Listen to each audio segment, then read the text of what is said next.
Kids, I'm back with my latest installment. This weekend I went on a few ghost hunting events, and today, specifically, I'm going to talk about Kerr City. Now, the first ghost event I went to was at Seven Sisters, which I went to in January before I left for the UK. This one, I went there on Friday, and I'll just give you a quick summary. The highlight was I got jumped and possessed in the house next door in the attic. So I spent most of Saturday digesting this negative entity and getting rid of it. So I was ready for Sunday. I was rootin' tootin' ready to go. Saturday night I decided I needed a little diversion as I was digesting this crappy negative thing, so I went to go see San Andreas. Love the rock. Anyhow, Kerr City, May 2015.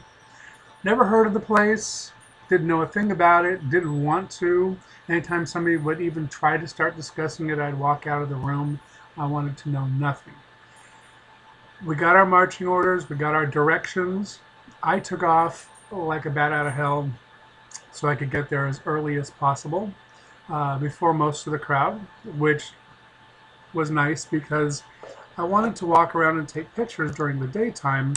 I'm not one that believes that the paranormal only happens at night. Actually, quite the opposite. I find more activity during the day in most places than people do at night. Um, that's just me. Anyway, one of the things that I don't do very often is carry around my cell phone during events because it's huge. It's as big as my face. I mean, literally, it's huge.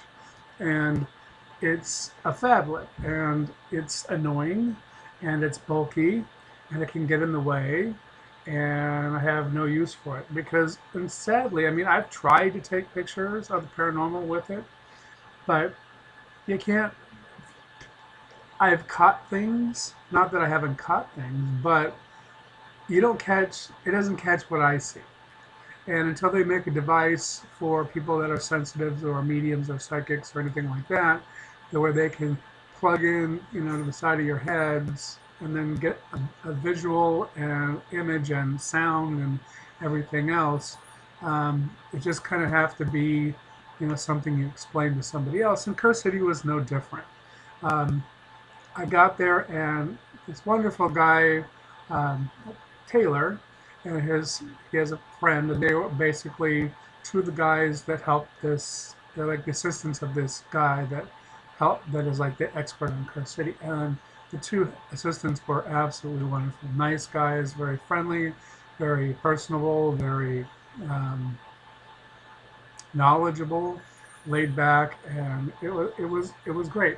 So I asked, I said, where can I go to take, just to walk around and take pictures for a while before everybody gets here?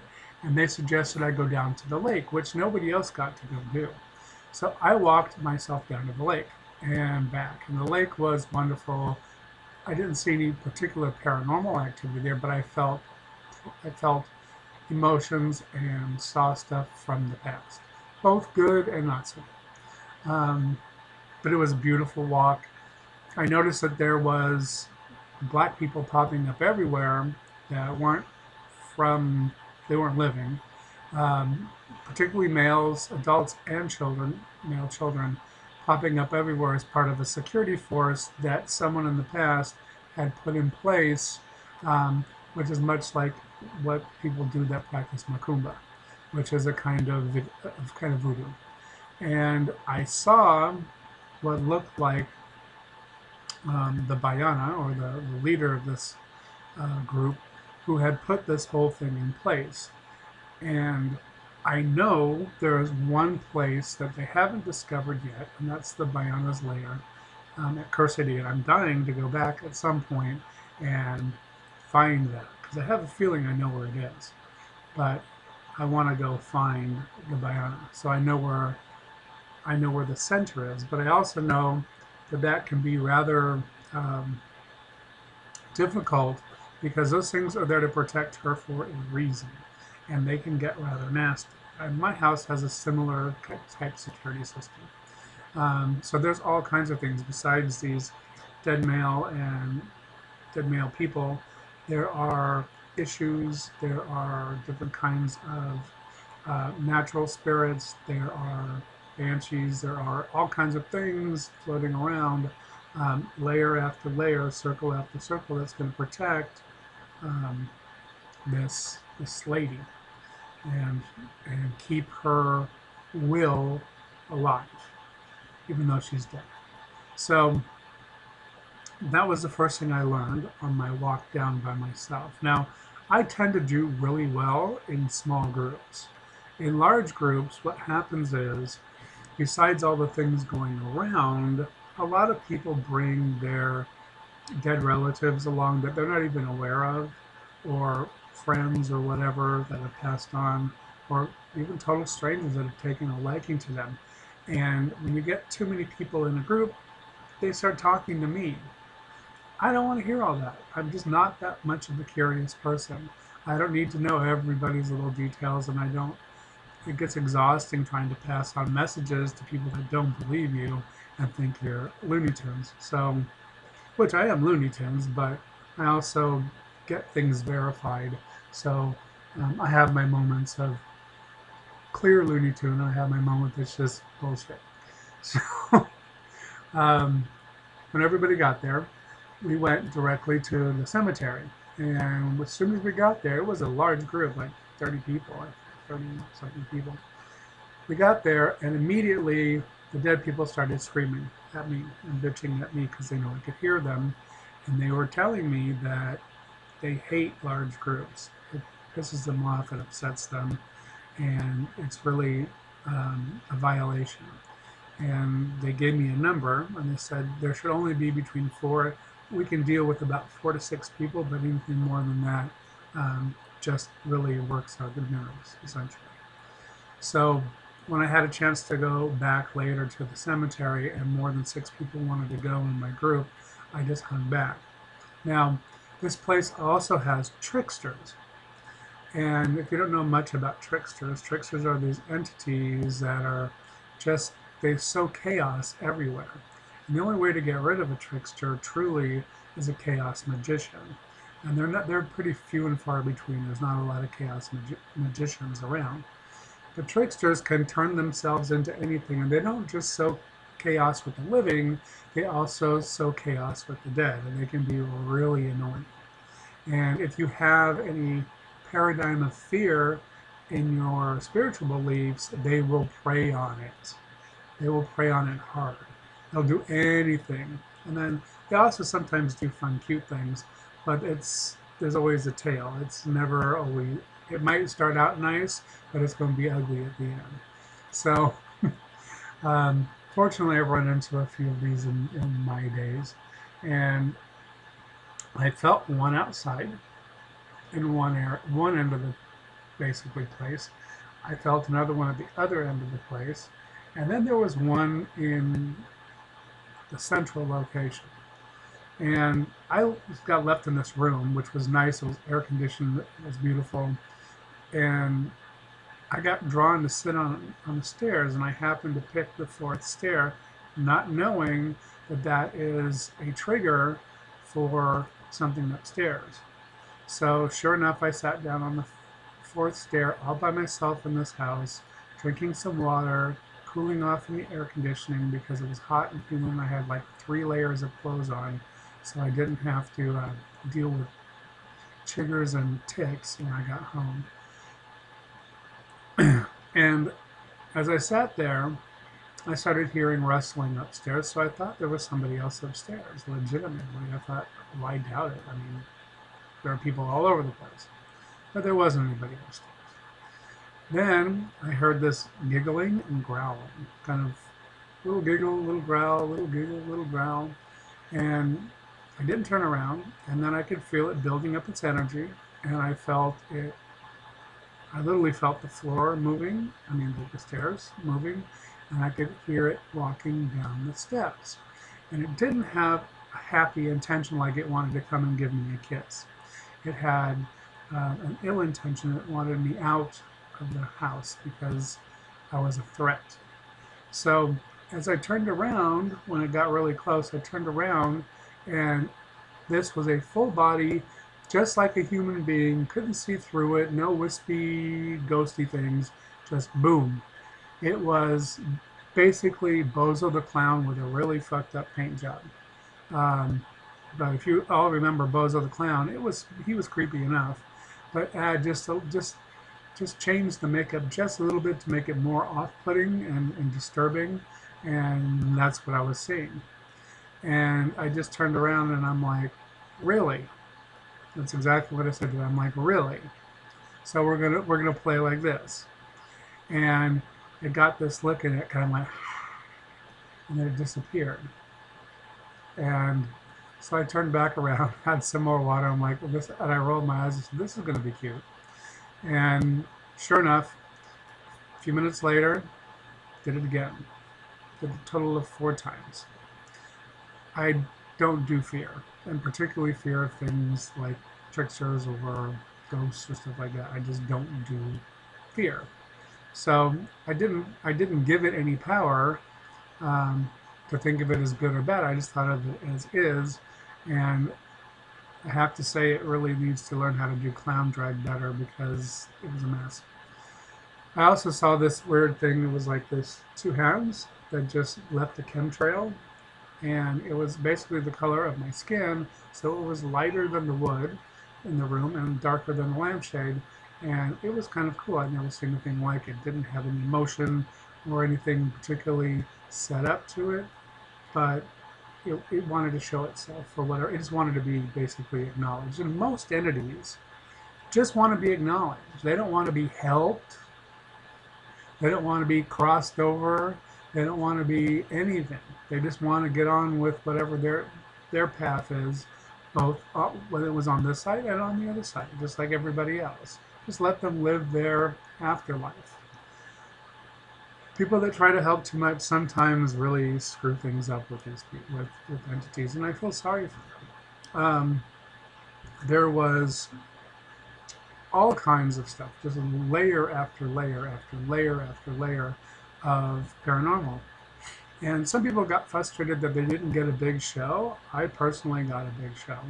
So I was completely happy. I had no less than 6 sightings of full body apparitions during my night there. Um, and our first stop of my group was this house, Dad's house, and it had a sunroom out, the Florida room. And I saw this kid dash from one side to the next one, trying to fake me out, and then he ran in the house. And he looked like between 14 and 20, so he was definitely a teenage male. And once I described him, one of the guides told me that he's likely the kid that died in the car crash, which I didn't know anything about the car, the kid, the car crash, or anything. So I went upstairs with my group, and we got in this room to do EVP sessions, and something told me you don't want to be a part of this particular thing that was going on. And as soon as I got this message and I was about to say something out loud and leave, one of the other participants asked in my personal opinion, one of the worst questions you could ever ask on any kind of ghost adventure. And that is, you're dead? Or how long have you been dead? Those two questions are just ridiculous and offensive, and particularly, do you know you're dead? Is truly upsetting because sometimes they don't know, and now you've just jarred them. You just turned their world upside down, and it's hard to. They don't process in the same time, so unturning their world upside down could take years. Similar to, and I use this example, it's similar to having a psychotic episode and being totally psychotic, which you can get. There's lots of ways to become psychotic. You can even take a steroid overdose for a skin condition and get psychosis. Trust me, I've been there. So if you're looking at it, if you're perceiving a totally different reality at the moment because you're in a deep psychosis, when somebody comes along and basically slaps your face and say, all this that you're feeling and you've been living for all these years isn't real, you're dead, or you're psychotic, snap out of it, is shocking and can really tear people down that are living. I mean, literally give them even a further nervous breakdown. And it can be very startling and unsettling to the dead because now they don't know what to do. And they just kind of roam around. And some spirits actually cross over with dementia. And no matter how many times you tell them that they're dead, they'll get upset, but then 10 minutes later, they don't remember because they have dementia. So they walk around in a constant state of confusion. And yes, things like that can carry over into, across the veil. So, at least in my experience, I've seen that. So when I left the house, I got a great extra tour by one of the specialist guys that was there. And we went to go see some neat things that nobody else got to see. And one of them was the car. And as soon as I got into the car, full body tingles. The apparition I saw earlier and him came right together. I saw him in the car. Then I saw something really disturbing. Somebody that violated the car. And it was particularly a female that lured another male there because she was either a goth or a punk. So it was a relatively recent event. You know, couldn't have been, it had to be 80s, 90s, probably even up to early 2000. But she led this guy to this haunted location. She snuck in. She wasn't invited. She didn't get permission. She went over to this car that has a lot of history and emotion from the family, both living and dead. And they got in it, and she talked her boyfriend into having sex with her. She got possessed badly. Her karma came instantly. And her parents ended up having to put her in a mental hospital. Now, for anybody that has mental illness and any kind of ability, you know that most people will disregard you with both because they don't think you can tell the difference. And if you say you're mentally ill, then they just write you off as mentally ill. And if you say you have paranormal abilities, you have to basically prove them every time. If you don't, then they're just going to think you're full of shit and you're crazy anyhow. But if you go into a mental facility, you don't discuss paranormal because there's the abnormal and the paranormal. Abnormal is all the shit that your brain chemicals make up that are just nonsensical crap. And then paranormal is something that can be verified. It has feeling, it has purpose, it's a whole different level of hallucination, so to speak.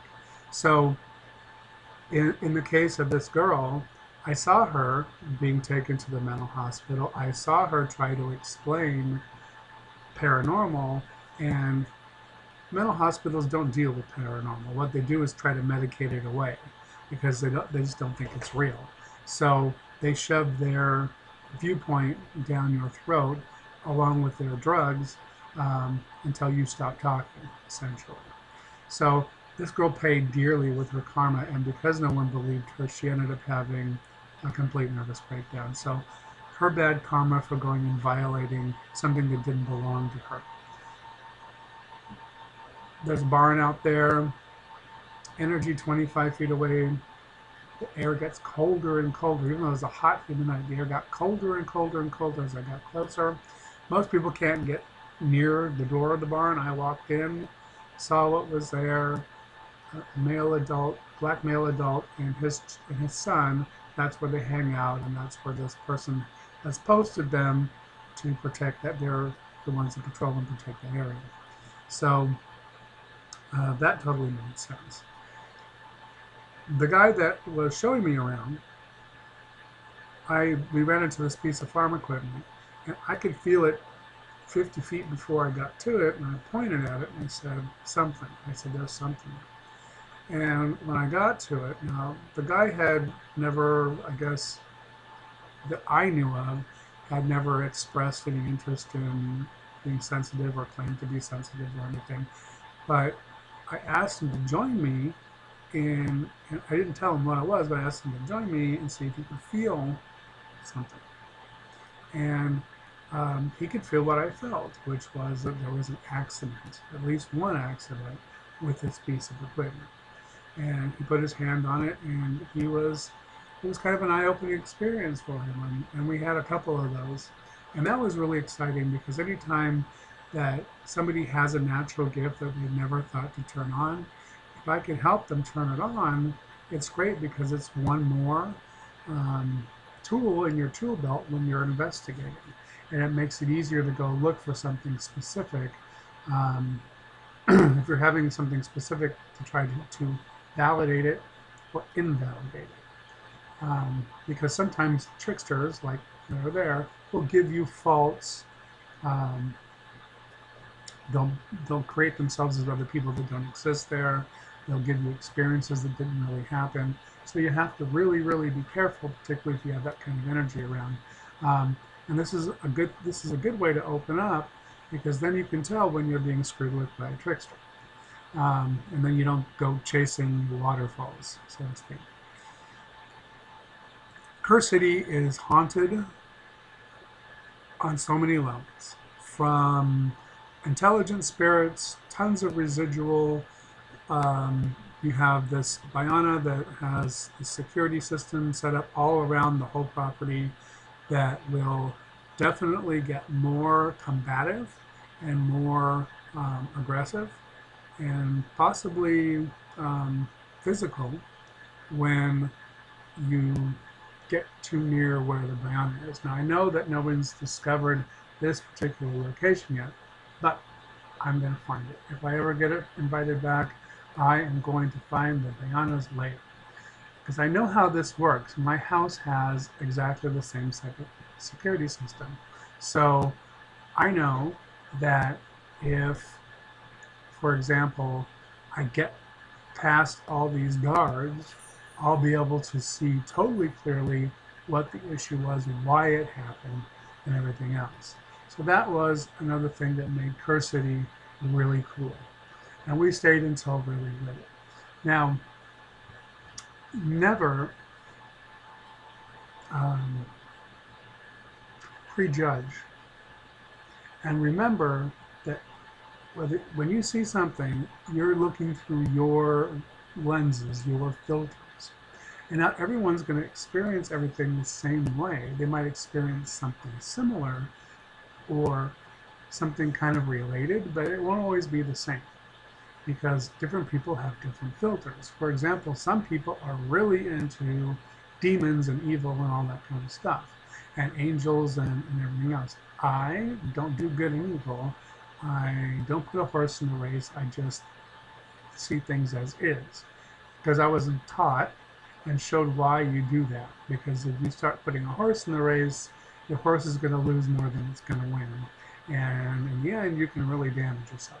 So I learned not to do that. I just let it show up and deal with it, whatever it is, and don't put a label on it necessarily, like good or bad or anything, because once you do, you're giving it more power.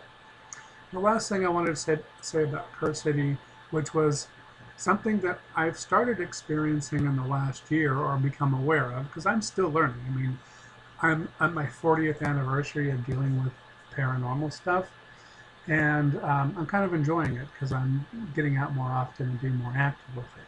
But what happens is when too many people or a lot of people go into the same location for the same reason and they hear the same thing and they bring in their fears and doubts and excitement and whatever, curiosity, all that energy that they're throwing out in the atmosphere builds up and it kind of turns into like a volcano and it manifests itself usually like a poltergeist. So as soon as you get too much energy in a room, it's going to explode. It needs to release. It needs to do something. And twice this year, I've been at the right place at the wrong time when it actually happened. And both times, I got thrown to the ground. And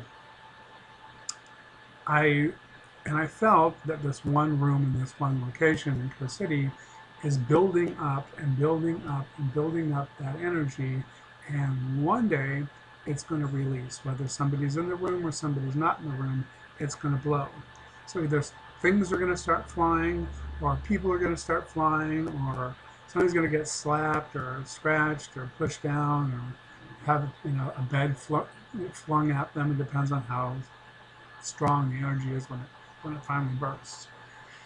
And I've been debating how much is that. I mean, does that really fall into the paranormal, since people are doing it intentionally and or unintentionally, or does that fall into some kind of other category?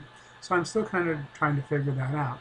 Um, Tell me what you think if you have an opinion.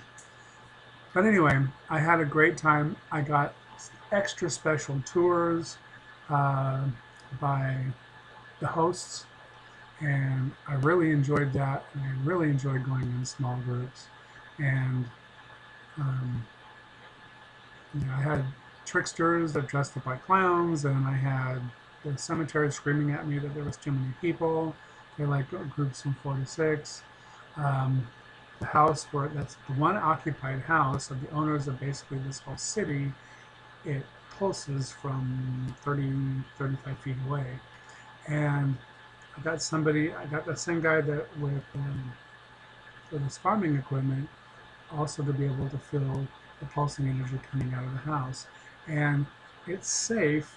It's an oppression. It's safe because the people that live inside filter it out. They don't have that belief structure. So whatever's going on in there, they just think is normal, or they're dealing with their old age and thinking everything's, normal. Um, but they truly are being oppressed. Um, and they're just not aware of it. They're blissfully ignorant because they don't believe it. And if you don't believe it, they're not giving it any energy, so they just live in this oppressive environment. That's my share for Kerr City for now. If you have any specific questions or want to talk about it in depth, send me a note, whatever, chat on the phone. Um, I had a great time. Thanks to everybody that I met over the weekend and shared wonderful experiences with. It was really cool. And I look forward to my next ghostly adventure. That's not in my house because I live in a haunted house. Talk to you later. Bye.